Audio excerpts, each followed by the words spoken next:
ඔන්න ඉතින් අපි මේ පාර මාස ගානක් ප්ලෑන් කරලා අපි ආයෙත් නුවරඑළිය ට්‍රිප් එකක් යන්න හිතුවා. ඉතින් අපි නුවරඑළිය යන්න තෝරාගත්තේ අවිස්සාවේල්ල, කොටගල, වටවල, හැටන් හරහා වැටලා තියෙන පාර. ඉතින් මේ පාර හරිම ලස්සනයි. බලන්න හරිම ආසයි. පොඩ්ඩක්වත් බෝරින් හිතෙන්නේ නැහැ. මොකද පාර ඒ තරමටම හරිම සීනික් රෝඩ් එකක් තමයි මේ හරහා වැටලා තියෙන්නේ. ඉතින් කොටගල වටවල මේ හරිය තියෙන ටී ප්ලාන්ටේෂන්ස් එකෙන් පාර දෙපැත්තෙම තියෙන තේවතු හරිම ලස්සනයි. ඉතින් අපි ඒක ගොඩක් එක්ස්පීරියන්ස් කරා. මොකද අපි බයික් ටුවර් එකක් ගිය නිසා බයික් එකේ යනකොට ඒක හොඳට එක්ස්පීරියන්ස් කරන්න පුළුවන්. ඉතින් මේ ඔයාලට පේන්නේ පාර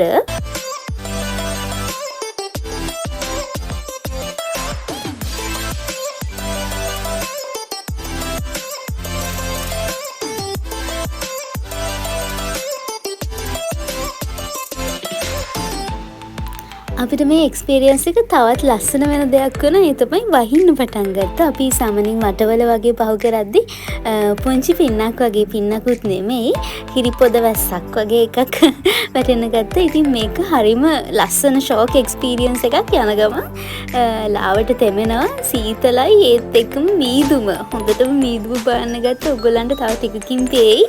පාර චුට්ටක්වත් පේන්නේ නැති තරමටම හරිම වැහිලා සම්පූර්ණයෙන්ම වැහිලා යන තරමට මීදුම බාන්න ගත්තා. ඉතින් මේක හරිම ලස්සන එක්ස්පීරියන්ස් එකක්. නිකන් හිතන්න වංගු තියෙන පාරවල් මැදින් ටී ප්ලාන්ටේෂන්ස් අස්සෙන් වැස්සේ තෙමිතිව යනකොට හරිම ලස්සන එක්ස්පීරියන්ස් එකක් මේ ට්‍රිප් එක.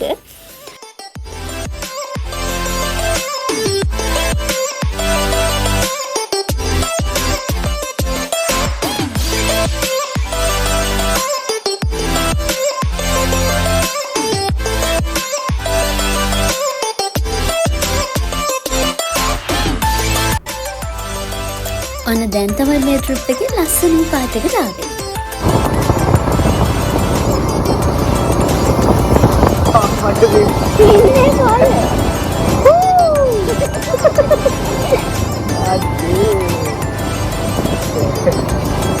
ඉතින් ඔයාලට තේරෙනවා වගේ මුළු පාරම මීදුමෙන් වැහිලා දෙපැත්තේ ඇහැල මල් ඊට පස්සේ මැරි මල් වගේවත් පිපිලා තියෙනවා තේවතු. ඉතින් මේ මැද්දෙන් මීදුම අස්සෙන් යන එක හරිම ලස්සන එක්ස්පීරියන්ස් එකක්.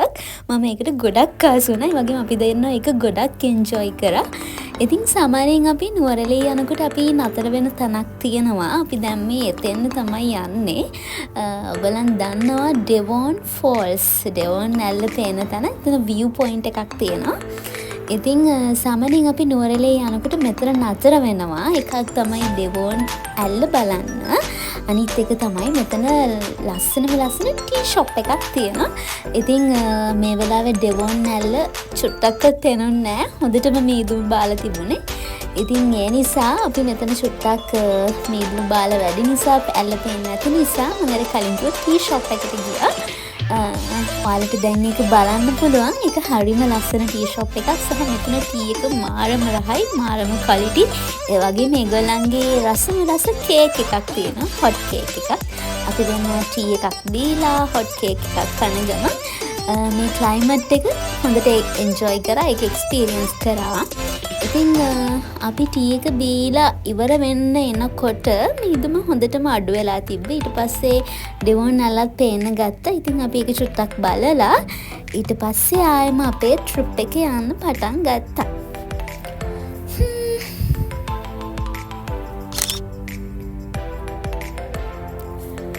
ඉතින් මේ පේන්නේ සෙන්ට් ක්ලෙයා. මෙතන අපි ගොඩක් වෙලා නතර වෙලා හිටියේ නැහැ. වැස්ස නිසා අපි යන ගමන් එක චුට්ටක් බලාගෙන අපි ආපහු අපේ ගමන යන්න පිටත් වුණා. ඉතින් අපි අද රෑ ස්ටේ එකට අපි තෝරගෙන තියෙන්නේ The Forest and Lake View Resort එක නුවරඑළියේ තියෙන. හරිම ලස්සන හොටල් එකක් වගේ අපි දැක්ක නිසා තමයි අපි සිලෙක්ට් කරගත්තේ. ඉතින් හිතුවා වගේම හරි නුවරඑළිය ටවුන් එකේ ඉඳන් කිලෝමීටර් 6ක් වගේ අතුරට යද්දි මෙන්න මේ වගේ ලස්සන ලේක් එකකුයි ෆොරස්ට් එකකුයි එකපාරටම හම්බ වෙනවා. අපිට හිතාගන්න බෑ වෙනම තැනක ඉඳන් ගෙනත් දාලා වගේ මේක දැක්කම පේන්නේ. මොකද ඒක හරියටම ඒ පරිසරයට නිකන් මොඩ් වගේ ඒ වගේ සීන් එකක් හරිම ලස්සනයි ඒක.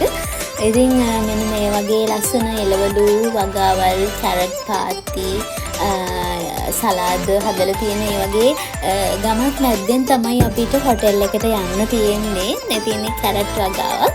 ඉතින් හරිම ලස්සනයි. හැබැයි පාරන චුට්ටක් විතර අමාරුයි. ඉතින් අපි මෙහෙම ගිහිල්ලා අපේ ෆයිනල් ඩෙස්ටිනේෂන් එකට ගියා. මේ තමයි අපේ ඉන්න හොටෙල් එක අද රැට. ෆොරස්ට් ඇන්ඩ් ලේක් රිසෝට් එක. ඉතින් හරිම ලස්සන වීව් එකක් තියෙන්නේ. මෙතන හරිම ෂෝක්. ඔයගලන්ට තව බලන්න පුළුවන්. ඉතින් අපිට හරිම උණුසුම් පිළිගැනීමකුත් හම්බුණා. මේ තියෙන්නේ අද රැට අපි ඉන්න රූම් එක. ඉතින් හස්බන්ඩ්ගේ බර්ත්ඩේ එක තිබිලා හරියටම දවස් 2කට පස්සේ ආව නිසා මේ වගේ පොඩි සර්ප්‍රයිස් එකකුත් මම රෙඩි කරලා තිබ්බා. ඉතින් මේ රූම් එකේ තමයි අපි අද ඉන්නේ. ඒගොල්ලන් සර්ප්‍රයිස් එකත් මම කිව්ව විදිහටම arrange කරලා දුන්නා. හරිම සපෝටිව් විදිහට. මේ වගේ ලස්සන petals දාලා ලස්සන සර්ප්‍රයිස් එකක් ඒගොල්ලන් arrange කරලා තිබ්බා.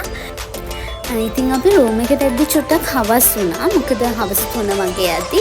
ඒ නිසා අපි ගොඩක් වෙලාව ගන්න නැතුව චුට්ටක් වෙලා රිලැක්ස් එකේ ඉඳලා ඉක්මනින්ම ලෑස් වෙලා අපි නුවරඑළිය ටවුන් එකේ ඇවිදින්න ගියා. අපි මුලින්ම ගියේ ග්‍රෙගරි ලේක් එකට. ඉතින් අපි ඔෆ් සීසන් එකේ ගිය නිසා ගොඩාක් ක්‍රවුඩ් එක හිටියේ නෑ.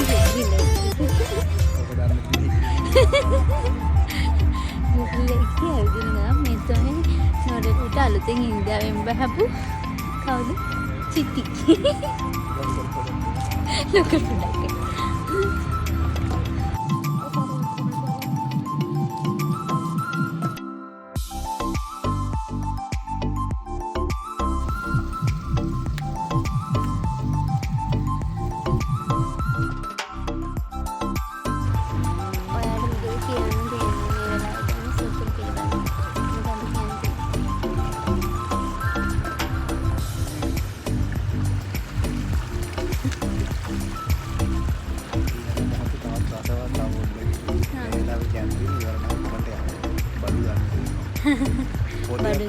බඩුගේ හාල්පල්ද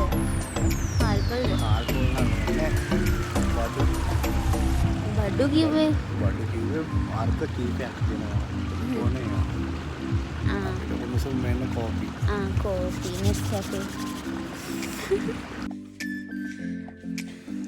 අපි දැන් මොකද කරන්නේ? බොන්නේ යනවා. අපි දැන් ඩිනර් එකට යන්න කන්න. මම හරිම නන්දුවෙන් තමයි කන්න එන්නේ. කැමෝ ගෙනහද කඩේ? අනේ ඉතින් අපි ඩිනර් එකට යන්න තමයි ලෑස්ති වෙන්නේ. ඔන්න මම තව සර්ප්‍රයිස් එකක් ලෑස්ති කරලා තියෙනවා ඩිනර් එක වෙලාවේ. මම ඒගොල්ලන්ගෙන් කැන්ඩල් ලයිට් ඩිනර් එකක් තමයි රික්වෙස්ට් කරේ. ෂොටි මිනි කේක් එකක් එක්ක. ඉතින් කේක් එක නම් ඒගොල්ලෝ arrange කරන්නේ නැහැ කියලා කිව්වා. ඒ නිසා මම ලොකු කේක් අරන් ඉන්න බැරි නිසා ලස්සන කප් කේක් එකක් කොළඹ ඉඳන් එද්දි අරගෙන තමයි ආවේ. ඉතින් මම ඒක කලින්ම රිසෙප්ෂන් එකට දීලා රෙඩි කරලා තියන්න කිව්වා. ඉතින් අපි ගිහිල්ලා බලමු යාළුවා කොහොමද arrange කරලා තියෙන්නේ කියලා. මෙන්න මේ වගේ ලස්සන ඩයිනින් ඒරියා එකකින් තමයි අපිට අපි ඩිනර් එක ගත තැනට යන්න තියෙන්නේ. මේක හරිම ලස්සන bonfire area එකක්. මේක අපිට විතරක් අපි වෙනම රිසර්ව් කරලා තිබුණේ. සර්ප්‍රයිස්. ඉතින් මේ විදිහට ලස්සන කැන්ඩල් ලයිට් ඩිනර් එකක් ඒගොල්ලන් අපිට arrange කරලා තිබ්බා. හරිම ලස්සනයි එතන. ඉතින් ටිකක් ලයිට්ස් ඔෆ් කරලා තිබ්බ නිසා හරියට පේන්නේ නැහැ වීඩියෝස් වලට. ඊට පස්සේ මෙන්න මේ විදිහට ඒගොල්ලන් බර්ත්ඩේ කේක් එක ගෙනල්ලා දුන්නා. ඔයාලම කියාගන්න.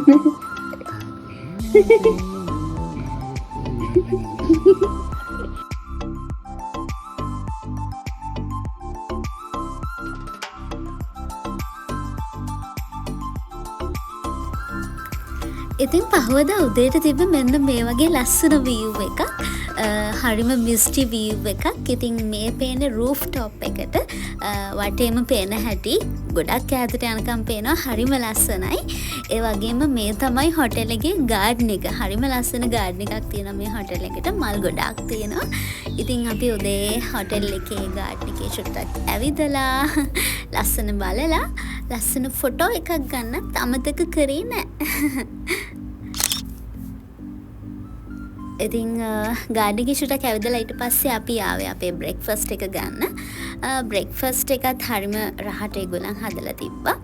ඊට පස්සේ අපි ආයමත් නුවරඑළිය ටවුන් එකේ චුට්ටක් ඇවිදින්න කියලා හිතාගෙන අපි දෙන්න ගියා. හැබැයි ඒ යන අතරතුර මෙන්න මේ ලස්සන ප්ලේස් එකේ ෆොටෝ එකක් ගන්න අමතක කරේ නැහැ.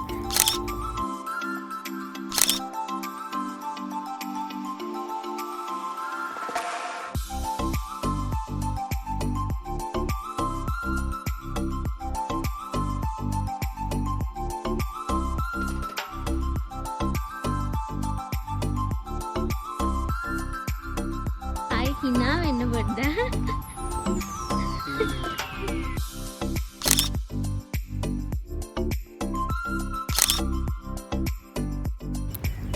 ඉතින් දැන් අපි මේ ආවෙලා ඉන්න වික්ටෝරියා පාක් එකට. ටවුන් එකේම තියෙන නිසා ලේසියෙන් යන්න පුළුවන් නිසා අපි දෙන වික්ටෝරියා පාක් එකේ චුට්ටක් වෙලා ඇවිත්ලා. ඔෆ් සීසන් එක නිසා මල් නම් ගොඩාක් තිබ්බේ නෑ. හැබැයි ඒත් ලස්සනයි. සෙනගඩු නිසා අපි රිලැක්ස් එකේ වික්ටෝරියා පාක් එකේ ඇවිත්ලා. ඉතින් මෙන්න මේ වගේ ලස්සන මෙමොරීස් ටිකක් එක්ක තමයි අපේ ට්‍රිප් එක එන්ඩ් උනේ. ඉතින් නුවරඑළිය ට්‍රිප් එක හරිම ලස්සනයි. ගොඩක් එක්ස්පීරියන්සස් ගත්තා. ඉතින් හරිම ලස්සන. අපි දෙන්න ආස වුණ තවත් එක ට්‍රිප් එකක් මේක.